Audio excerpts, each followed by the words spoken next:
శ్రీశైలం వెళ్లే భక్తులకు ముఖ్య గమనిక. శ్రీశైలంలోని ఇష్టకామేశ్వరి దేవాలయం సందర్శనను అధికారులు నిలిపివేస్తున్నారు. జూలై 1వ తేదీ నుంచి ఇష్టకామేశ్వరి దేవి ఆలయ సందర్శనను నిలిపివేస్తూ శ్రీశైలం ఆలయ అధికారులు నిర్ణయం తీసుకున్నారు. జూలై 1వ తేదీ నుంచి 3 నెలల పాటు అంటే సెప్టెంబర్ 31 శ్రీశైలం ఇష్టకామేశ్వరి దేవి ఆలయం యాత్రను నిలిపివేస్తూ అటవీ శాఖ అధికారులు నిర్ణయం తీసుకున్నారు.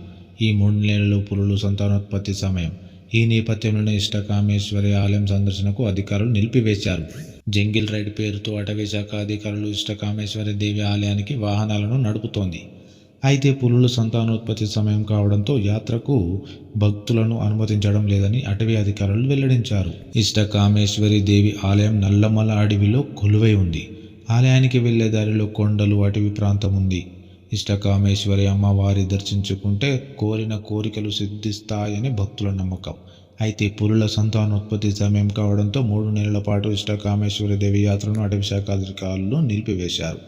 మరోవైపు శ్రీశైలం ఆలయానికి సంబంధించి ఆదివారం ఓ వీడియో సోషల్ మీడియాలో వైరల్ అయింది. శ్రీశైలం లడ్డూలో బొద్దింక కనిపించిందంటూ వీడియో వైరల్ అయింది. ఒక భక్తుడికి లడ్డూలో బొద్దింక కనిపించగా అతడు వెంటనే ఈ విషయంపై ఆలయ సిబ్బందిని ప్రశ్నించారు. అయితే ఆలయ సిబ్బంది ఆ లడ్డూను లాక్కున్నారని భక్తులు ఆరోపించారు. ఈ ఘటన సోషల్ మీడియాలో బాగా వైరల్ అవుతుంది. దీంతో మల్లన్న భక్తులు దీనిని తీవ్రంగా ఖండిస్తున్నారు. ఇదే గనుక నిజమైతే బాధ్యులైన వారిపై కఠిన చర్యలు తీసుకోవాలని డిమాండ్ చేస్తున్నారు. మరోవైపు శ్రీశైలంలో బుల్లెట్లు, బాంబులు కనిపించిన ఘటన ఇటీవల కలకలం రేపిన సంగతి తెలిసిందే. శ్రీశైలం ఆలయానికి కూతవేటు దూరంలోనే రోడ్డు డివైడర్ వద్ద ఇవి బయటపడటం స్థానికంగా సంచలనం రేపింది.